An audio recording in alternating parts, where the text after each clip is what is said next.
हम आप मानव योनि में कैसे आते हैं और आने का क्रम क्या है। कहते हैं जीवात्मा अपने कर्मों का फल भोगने के लिए स्वर्ग और नरक में जाता है। नरक में पाप कर्मों को भोग करके, स्वर्ग में अपने पुण्य कर्मों को भोग करके जीव फिर इसी संसार में आता है। फिर जब मानव योनि में आता है तो कैसे आता है। कहते हैं कर्मणा दैव नेत्रेणो जंतुर्देहोपपत्तये। ये जीव अपने कर्मों के डोरी में बंधकर मानव जीवन में आता है। और आता कैसे है। बोले पुरुष जब गर्भाधान संस्कार करता है तो पुरुष के रेत कण का आश्रय लेकर स्त्रिया प्रविष्ट उदरम पुंसो रेतक कणाश्रय। पुरुष के रेत का कण, उस कण का आश्रय लेकर के ये सूक्ष्म जीवात्मा स्त्री के गर्भ में प्रवेश करता है। जीव कितना छोटा है, कितना सूक्ष्म है। उपनिषद में कहा गया कि बालाग्र सतभागस्य सतधा कल्पितस्य च, बालाग्र सतभागस्य सतधा कल्पितस्य च भागो जीवस्य विज्ञेय। बाल की जो नोक है, इस बाल की नोक के 100 टुकड़े करो। बाल की नोक कितनी छोटी होती है, उसके 100 टुकड़े, और उसमें जो एक टुकड़ा है उसके 100 टुकड़े करो। बालाग्र सतभागस्य सतधा कल्पितस्य च भागो जीवस्य विज्ञेय। उतना छोटा ये जीवात्मा है, इतना सूक्ष्म। वो वायरस क्या है, बोले वो भी तो जीवात्मा ही है। समझ लो उससे भी सूक्ष्म ये जीवात्मा। उस वायरस का भी शरीर होता है जिसमें चेतना होती है, लेकिन उससे भी सूक्ष्म जो है उसके अंदर चेतन तत्व, वो आत्मा है। इतनी सूक्ष्म आत्मा। अब इस आत्मा के विषय में सैद्धांतिकों के बड़े मतभेद हैं। अभेदवादी लोग कहते हैं आत्मा विभू है। जैन धर्मावलंबी कहते हैं आत्मा शरीर के बराबर होती है, जितना बड़ा शरीर उतनी बड़ी आत्मा। जैनियों का सिद्धांत है। बोले सिद्धांत गलत है। जितना बड़ा शरीर उतनी बड़ी आत्मा होगी तब बड़ी समस्या हो जाएगी। बोले क्या समस्या होगी। बोले हाथी के शरीर में हाथी के बराबर आत्मा और चींटी के शरीर में चींटी के बराबर आत्मा। तो चींटी की आत्मा कभी हाथी नहीं बन सकती और हाथी की आत्मा कभी चींटी के शरीर में प्रवेश नहीं कर सकती। बोले हाथी के बराबर आत्मा चींटी के शरीर में कैसे प्रवेश करे। तो ये पुनर्जन्म का सिद्धांत ही खंडित हो जाएगा। इसलिए जैनियों के उस आत्मवाद सिद्धांत का विरोध व्यवहार में सिद्ध होता है। तो आत्मा के विषय में जो सिद्धांत है, वैदिक सिद्धांत, वो यही है कि आत्मा अत्यंत सूक्ष्म है। अत्यंत सूक्ष्म होने के कारण ही अनेकानेक लोकों में उसका गमन संभव है। वेदांत में श्री वेदव्यास जी महाराज कहते हैं उत्क्रांत गत्या गति नाम। जीवों की जो गति अगति के विषय में शास्त्र में कहा गया है वो तभी संभव होगा जब वो सूक्ष्म होगा। स्थूल वस्तु का गमन नहीं होता। कोई स्थूल चीज कभी यहां से वहां नहीं जाती, हो तो एक जगह पड़ी रहती है। अगर आत्मा विभू होगी तो एक जगह पड़ी रहेगी, उसकी गति संभव नहीं है। और आत्मा की गति का शास्त्र में वर्णन पाया जाता है। इस कारण से आत्मा की सूक्ष्मता का सिद्धांत ही मूल सिद्धांत है। अब वो आत्मा इतनी सूक्ष्म जो है, बाल के नोक का 100 टुकड़ा, फिर उसमें एक टुकड़े का 100 टुकड़ा। बोले कितना हुआ। बोले 10,000वां हिस्सा हुआ। बोले बाल की नोक का 10,000वां हिस्सा। इतना सूक्ष्म, इतनी सूक्ष्म आत्मा। वह आत्मा भोजन के माध्यम से, वनस्पति के माध्यम से पुरुष के शरीर में जाती है। उस समय उसकी चेतना सुषुप्त रहती है, उसको दुख सुख का अनुभव नहीं होता। और फिर भोजन के माध्यम से, रस के माध्यम से रक्त में जाकर के, फिर मांस में जाकर के, फिर हड्डी मज्जा में जाकर के, फिर अंतिम धातु में वो जीवात्मा सूक्ष्म रूप से प्रवेश करता है। उस जीवात्मा को पता नहीं है हम कहाँ हैं। उसकी चेतना भगवान के संकल्प से सुसुप्त रहती है। फिर वह सूक्ष्म जीवात्मा गर्भाधान संस्कार के समय में मां के गर्भ में जाता है। स्त्रिया प्रविष्ट उदरम पुंसो रेतक कणाश्रय। और मां के गर्भ में जाने के बाद कललम त्वेक रात्रेण पंचरात्रेण बुद्बुदम। एक रात्रि में वो कलल होता है, घनीभूत होता है। पंचरात्रेण बुदबुदम, 5 रात्रि में वो बुदबुद के समान होता है। दशाहेन तु करकंधु, 10 दिन बीतने पर वो बेर फल के बराबर हो जाता है, अंगुष्ठ मात्र। पेशंडम वा ततपरम, 1 महीना होने पर वो अंडे के बराबर हो जाता है। मासेन तु शिरोद्वाभ्याम, 2 महीना बीतने पर उसके ही एक अंग में सिर बनने लगता है। सोचो, गर्भ के भ्रूण के विकास की गति को आज के वैज्ञानिक जो यंत्र से देखकर, मशीन से देख करके अनुभव करते हैं, उन सारे विषयों का अनुभव महर्षि ने अपनी दिव्य दृष्टि से करके लिख दिया। तब के जमाने में न कोई मशीन थी, न कोई यंत्र। किस प्रकार उस भ्रूण का विकास हो रहा है गर्भ में, कपिल भगवान वर्णन कर रहे हैं अपनी दिव्य दृष्टि के द्वारा। इसीलिए कहा है महाराज,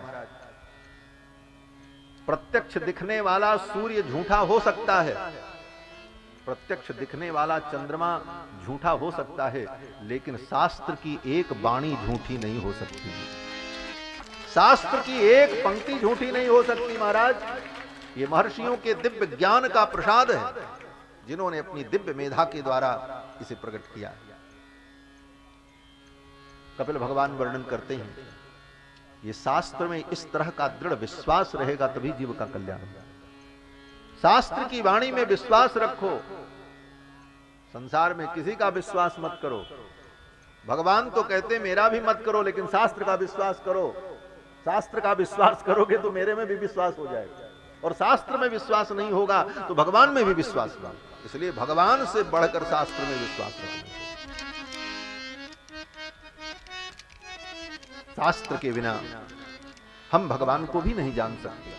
हम भगवान को कैसे जानेंगे? बोले शास्त्र ही हमको जनाएगा। इसीलिए कहा, यह शास्त्र विधि मुत्सृज्य वर्तते कामकारतः न ससिद्धिमवाप्नोति न सुखम न पराम गतिम तस्मात् शास्त्रम प्रमाणम ते कार्याकार्य व्यवस्थितौ। गीता में भगवान श्री कृष्ण कहते हैं, अर्जुन यह शास्त्र विधि मुत्सृज्य, जो व्यक्ति शास्त्र को छोड़कर वर्तते कामकारतः मनमाने ढंग से आचरण करता है, न ससिद्धिमवाप्नोति, उसको सिद्धि नहीं मिलती, न सुखम, उसको सुख नहीं मिलता, न पराम गतिम, मरने के बाद उसको परम गति भी नहीं मिलती। इसलिए बोले तस्मात् शास्त्रम प्रमाणन्ते, इसलिए शास्त्र ही परम प्रमाण है।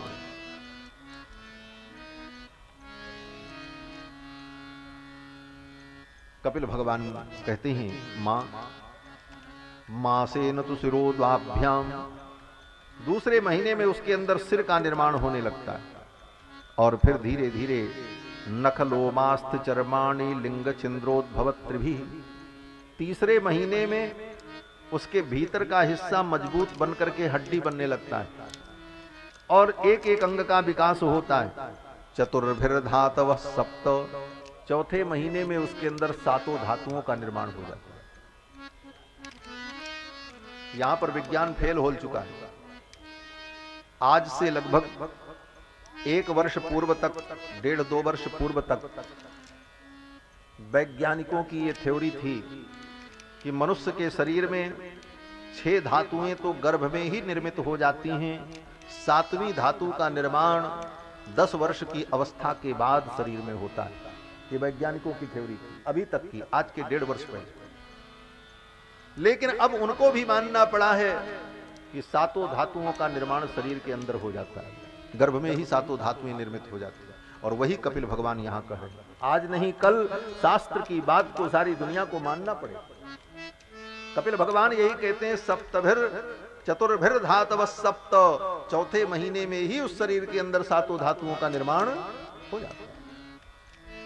चतुर्भिर धातव सप्त पंचभिक्षुत्रिभवः, और 5वें महीने में उसे भूख प्यास लगने लगती, उसकी चेतना जागृत हो जाती है। अभी तक उस जीव को पता नहीं था हम कौन हैं, कहां हैं, क्या है। 5वें महीने में भगवान के संकल्प से उसकी चेतना जब जगती है, तब उसे भूख और प्यास लगने लगती है। अब उसके भूख प्यास की निवृत्ति कैसे हो, इसके लिए भगवान व्यवस्था करते हैं, कहीं उसके मुख में गर्भ का पानी न चला जाए, कहीं गर्भ की गंदगी उसके मुख में न चली जाए, क्योंकि अब तो खाने लायक हो गया। तब तो कहते हैं चतुर्षड्भिर्जरायुणा बीतः, 5वें महीने के बाद वह गर्भ एक जरायु में वेष्टित हो जाता है। जरायु माने एक पैकिंग हो जाती है गर्भ में, और उसके अंदर भगवान उसको पैक कर देते हैं। प्रकृति का देखो कितना सुंदर कार्य है कि उस गर्भ में ही उस बच्चे को चारों तरफ से एक आवरण पैक कर देता है, जिससे बाहर की गंदगी उसके अंदर न जाने पावे। और कुक्षौ भ्राम्यति दक्षिणे, और मां के दाहिनी कोख में वो हिलने डुलने लगता है। मातुर जगधान्न पानीन, मां के द्वारा खाए गए अन्न पान के द्वारा, भोजन के द्वारा जो रस बनता है, उस रस को एक नाभि नाल के द्वारा डायरेक्ट उसके पेट में भगवान प्रवेश करा देते हैं। क्यों बोले मुख में भी वो पाइप भगवान लगा सकते थे भाई। जो भगवान उसको जरायु में पैक कर सकते हैं अपने माया के द्वारा, संकल्प के द्वारा, तो डायरेक्ट मुंह में ही पाइप लगा देते। बोले क्यों? बोले माता ने जो रस ग्रहण किया है उससे जो रस बनेगा वो मुख में जाए तो मुख में कहीं गले में अटक न जाए अथवा कोई बाधा उत्पन्न न हो, इसलिए डायरेक्ट भगवान उसके पेट में दे देते हैं। बोले पेट में ही सीधे चला जाए, क्योंकि गले के माध्यम से जाने में श्वासादि की नली में कहीं कोई रुकावट पैदा हो जाए, इसलिए सीधे उसके पेट में भगवान सप्लाई कर देते हैं नाभि नाल के द्वारा। और इस प्रकार सेते बिणमूत्रयोर गर्ते सजंतुर जंतु संभवे, उस गर्भ के अंदर मलमूत्र के उस स्थल में वो जीव उतनी सी संकुचित जगह में पड़ा रहता है और समय की प्रतीक्षा करता है। और जब जन्म का समय आता है उसके पहले उसको बड़ा दुख होता है। गर्भ, लोग सोचते हैं गर्भ में बच्चे को कोई दुख नहीं होगा। कपिल भगवान कहते हैं वहां भी बड़ी पीड़ा होती है। क्या पीड़ा होती है? बोले कृमभिक्षत सर्वांग, गर्भ के अंदर जो कृमि होते हैं, कीड़े होते हैं, वे कृमि उसे काटते हैं, दंश करते हैं, जिससे उसको भयंकर पीड़ा होती है। और उसका परिणाम बोले सौकुमार्यात् प्रतिक्षणम, अत्यंत सुकुमार होने के कारण उन सूक्ष्म कीटों के द्वारा काटे जाने पर उसको इतनी पीड़ा होती है कि मूर्छा माप्नोत्युरुक्लेशस्तत्रत्यैक्षुधितैर्मुहुः, गर्भ में वो कभी कभी मूर्छित हो जाता है, उसका हिलना डुलना बंद हो जाता है। गर्भ में जब बालक का हिलना डुलना बंद होता है तो मां को परेशानी होने लगती है। फिर मां कोई तीक्ष्ण पदार्थ खाती है, कुछ खट्टा मीठा तीखा खाया तो फिर उस गर्भ में हलचल पैदा हो गई। क्यों? बोले उस तीखे पदार्थ के खाने से, उसकी गर्मी से उसके अंदर पुनः चेतना आ जाती है। श्री कपिल भगवान कहते हैं कि मातृभुक्तैर उपसृष्ट सर्वांगोत्थित वेदनः,